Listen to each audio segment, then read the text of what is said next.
My name is Brandon Gress. I'm the Executive Director of the Wood County Society. We serve individuals 3 years of age and across the lifespan who have intellectual and developmental disabilities. I joined Wood County Society just by chance, actually. I was in my master's degree program through Marshall University, and my prior employment actually decided to close. And I was receiving my master's degree in clinical mental health counseling and therapy with a certificate in trauma-informed care. And when the organization decided to close, we could continue our master's degree. We could continue working through that organization if we chose, but we had to travel long distance. One of my colleagues said, "Hey, we just found a nonprofit that we truly believe that fits your passion." So I did a little bit of research. 5.5 years ago, there wasn't a whole lot of information about Wood County Society in the community. Even being around for 64 years, the organization had not necessarily grown with the times as far as technology and website development and things of that nature. So I applied. I was one of 25 applicants that applied for the position. Here I am. They took a great chance on an outsider.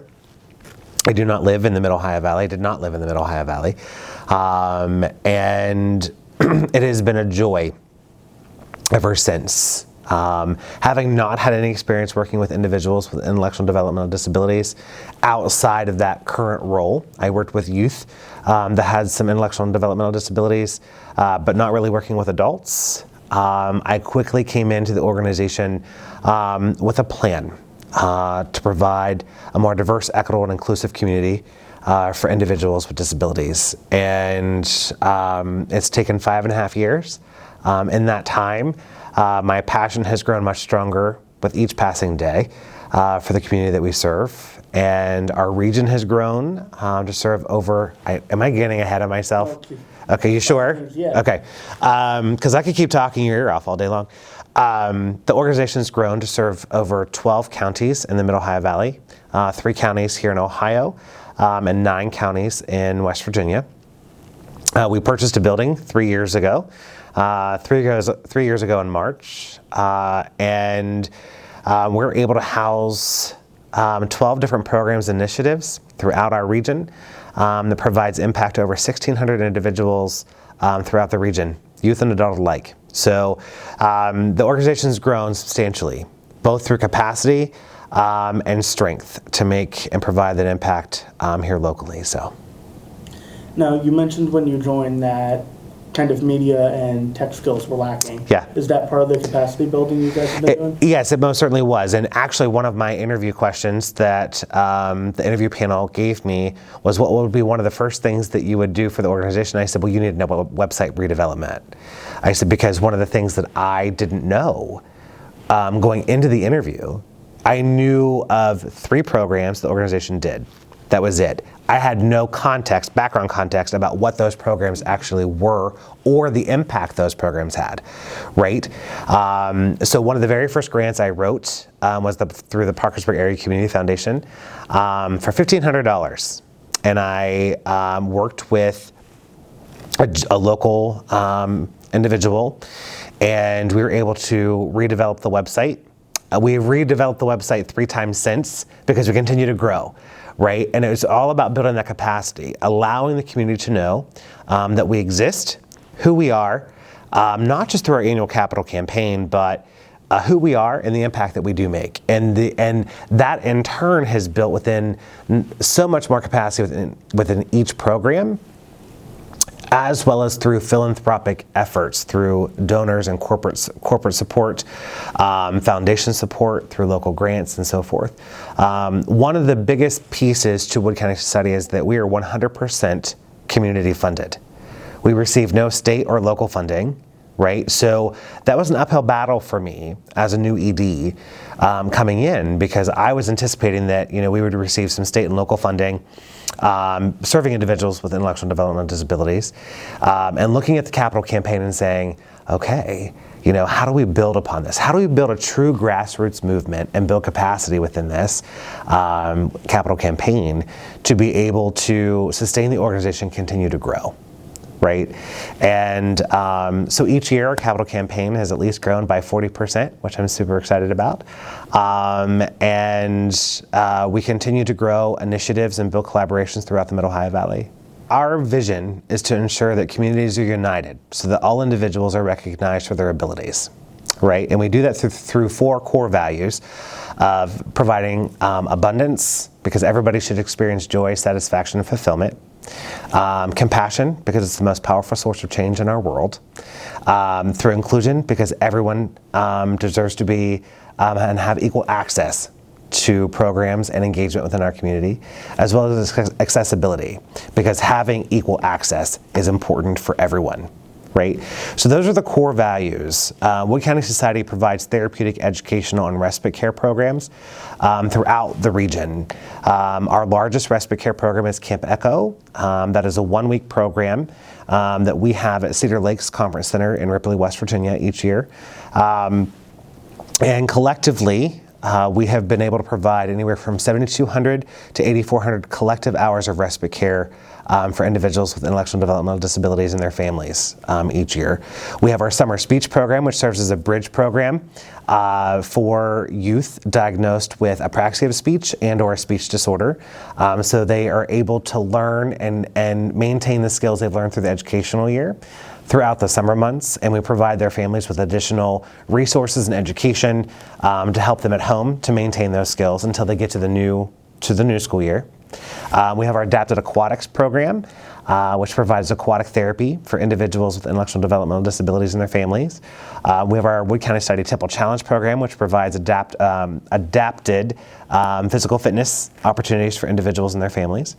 We also have one of our newest initiatives is the Art Beat Studio, which has been very, very, very, very exciting. It is a social enterprise. When we talk about building capacity, right, within an organization, one of the things that I wanted to do is to ensure that the organization had a residual income coming in that benefits not only the individuals and community which we serve, but it also benefits the organization, and it becomes a self-sustaining program, right?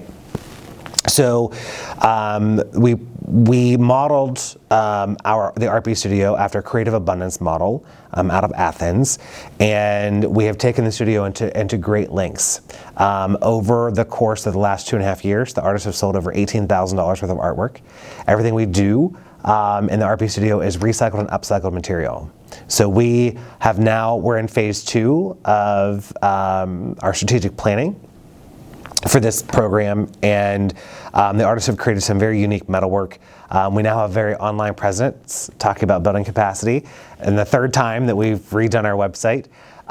We have the artfromtheheartshop.com, where individuals can go on, community members can go on, support the artist, be able to order their merchandise via the website. We can ship it, or we've also been able to partner with Printful, who have been able to take a lot of our artist work and reproduce it into t-shirts and canvas art and other things, which has been really, really cool.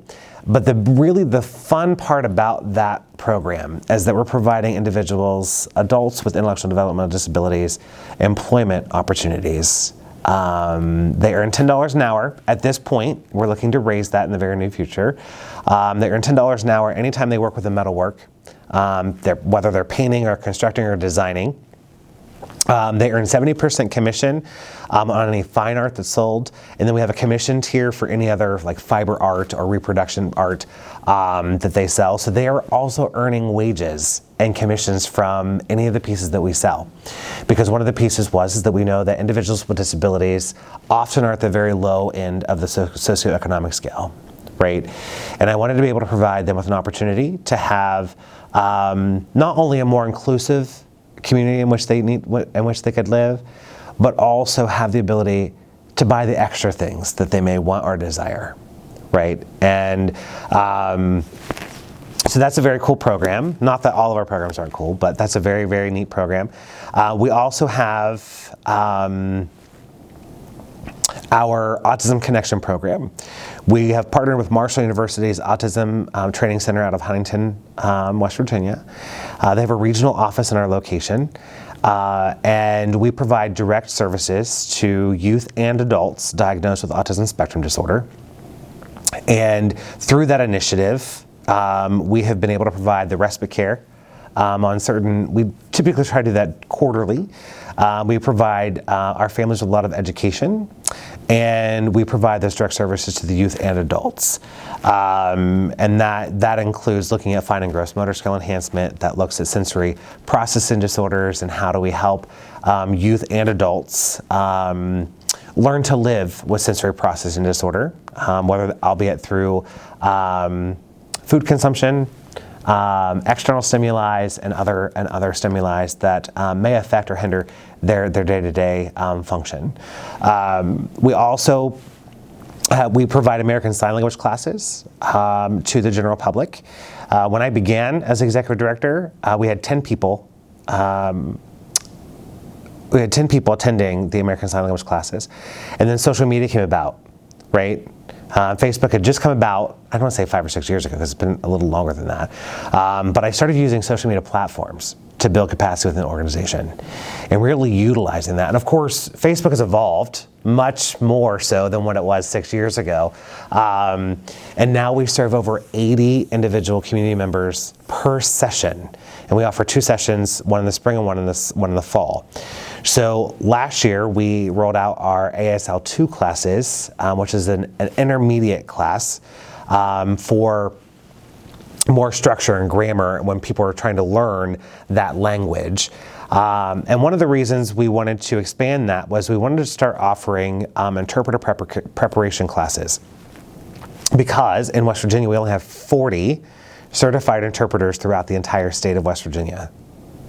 You cross the river to Ohio, and the numbers are 100% more staggering, because you guys have at least over, the data may have changed since I last looked at it, but you have right over 400 certified interpreters in the state of Ohio, right? And because ASL, American Sign Language, is being used not just with our deaf community, it's also being used for birth to 3, right? Learning to communicate at very early ages and development, as well as in the autism community.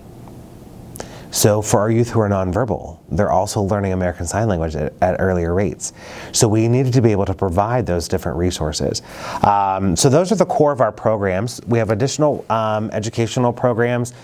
Through our Whitaker Menard Scholarship, we provide a $1,000 scholarship each year to a qualified high school student going into college, or college student who is specializing in special education, speech therapy, occupational therapy, or physical therapy, working with youth or adults with disabilities.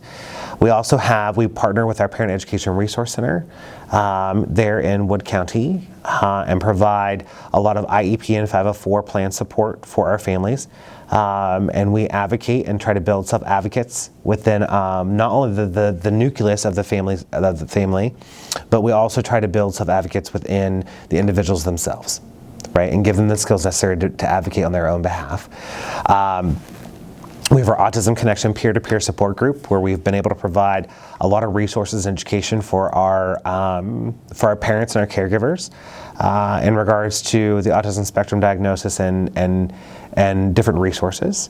So there's a lot more, but those are the when you look at the organization as a whole, we have a multifaceted approach to meeting the need of our community. We have several new initiatives coming down the pike, and I'm very, very excited about those. But when we talk about building capacity, I was the only employee with the organization. I now have a program coordinator, and I have multiple volunteers and program coordinators in the field running all of our programs and all of our initiatives. So we have been able to grow 150% over the last 5.5 years. So we're very excited about that. And looking at kind of the makeup of the organization, what does it look like in terms of the board and then staff versus volunteers? Okay. So Wood County Society is that unique organization. We have a very large board of directors. I have 23 members to our board of directors from all facets of life. We have attorneys. We have self-advocates on our board. We have retired speech pathologists. We have a retired OT and PT therapist, or occupational and physical therapists. We have private business owners. We have small business owners. Every person on our board either falls into the category of a self-advocate, a parent advocate, or an advocate in general, right? Where they have a passion to serve individuals with intellectual and developmental disabilities. And talking about building capacity within the organization, when I came on board, it was very intimidating to have 23 members around a table that I had no idea who they were, right? But it's about building those relationships with your board members and sustaining those relationships because they truly are another backbone to the organization.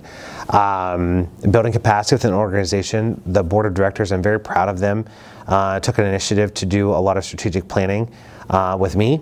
As well as development for them as not only as board members, but fiduciary responsibility as far as board members are concerned. So we do run with a very minimal staff there at our location in downtown Parkersburg. Myself as executive director, and I have a program director, Carla Berkman. In our location, we also have our Art Beat coordinator, and we have an Art Beat assistant. The Art Beat studio does run, not just with those two individuals, but we also have a full slate of volunteers that come in. We'll start picking up a lot more volunteers as the summer months start to approach and time frees up a little bit. And all of our other programs, we provide contract employment for our program coordinators because they're per season, right? Our calendar is very ebb and flow. While we meet needs each and every day, a lot of our programs are segmented throughout the year. So we currently have over 224 volunteers for the organization in any given program or initiative. That includes Camp Echo. And then we also have very minimal staff, because what we want to do is to ensure that all of the money raised through our capital campaigns and through foundation work and things of that nature and grants is really spent on impact and programming. So when we talk about building capacity and we start looking at that from a different lens, it's about building that grassroots movement, right? And allowing people to not have that buy-in for your mission, but know that they too can make an impact within the community.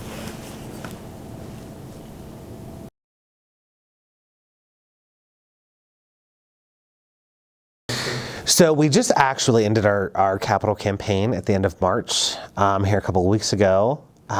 We have our annual telethon on WTAP, which is a huge event. It's a 6-hour event. So that in and of itself, building capacity. So when we talk about using technology, when we talk about building capacity within an organization, it's specifically in the capital campaign, and I'll look at the other avenues here in just a second. To build a grassroots movement, I had to really examine how the organization was running the capital campaign, and did we have opportunity for growth, right? So not only do we have the 84 VIPs and volunteers that come on during those 6 hours to man those phones, to collect in donations, we also did a text to donate campaign. We had the radio station out campaigning for us as well. Getting people who may not have access to cable television, but they'll listen to the radio, allowing them to know that every dollar they raise stays right here in the Mid-Ohio Valley. Literally every dollar, 100% of that stays right here. And then we also had online giving, right? So we were capturing every single element of how we can build a grassroots movement and support for the mission. So we built a lot of capacity within that.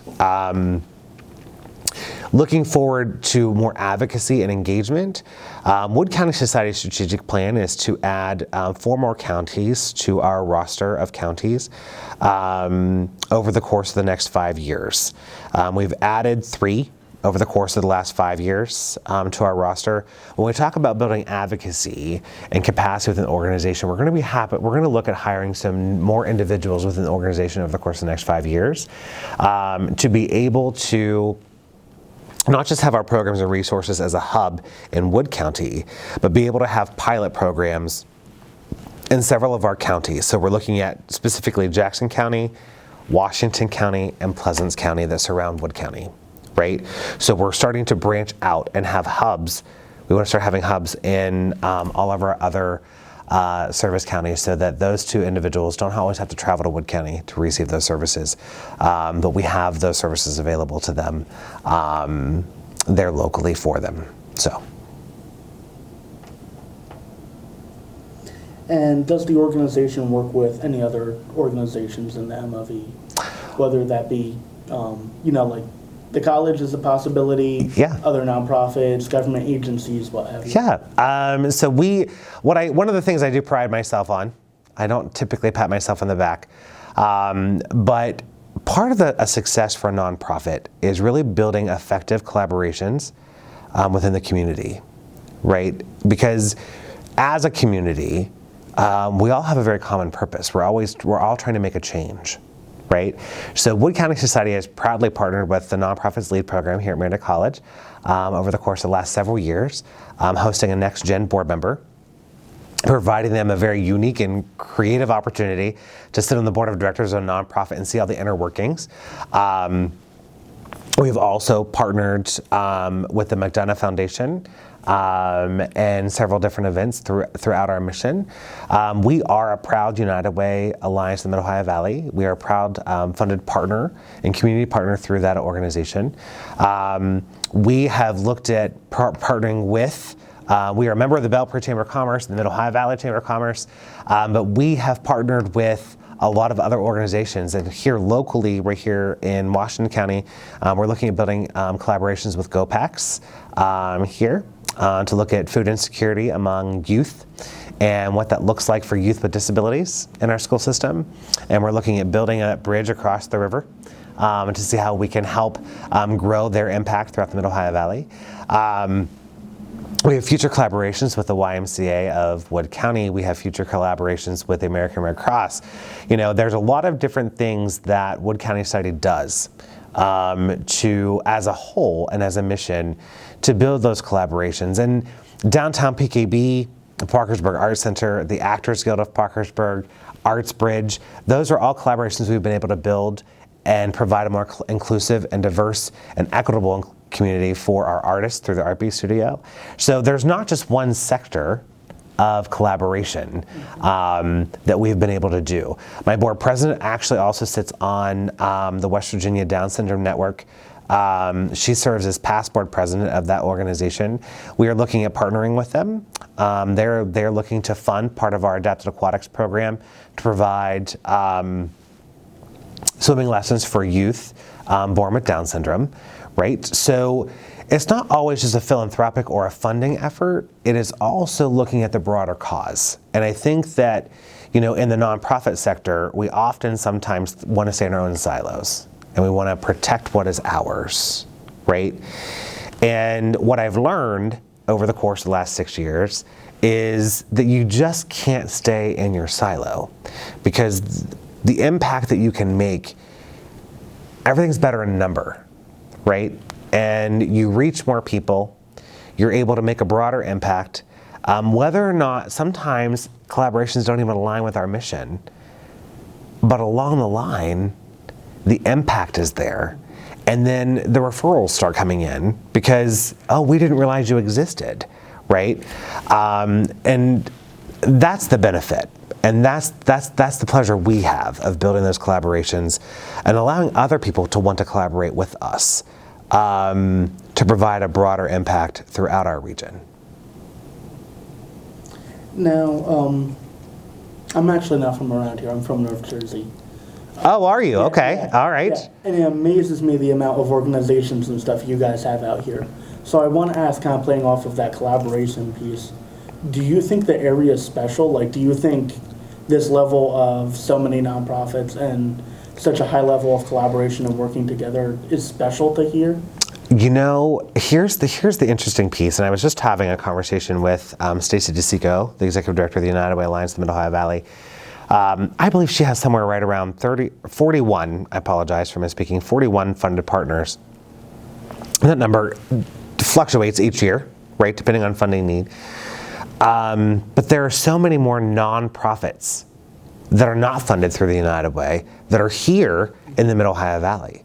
But the Mid-Ohio Valley is just so unique in that really the backbone of the Valley is nonprofit work and small business work, right?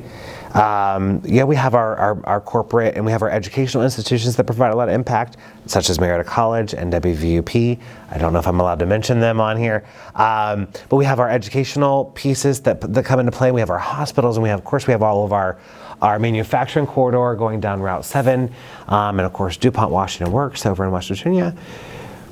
But when you look at and you drive down the road, and you drive down Main Street of Marietta, you drive down Market Street of Parkersburg, you go over to Reno, or you go over to New Matamoros, or you go up to Williams, or you go over to Williamstown, you see more and more nonprofits popping up, looking to meet a need in our community. And it is very unique. I don't know what your situation is in New Jersey, but a lot of them are locally funded. A lot of them are don't receive a lot of state funding or federal funding, and that's unique in and of itself.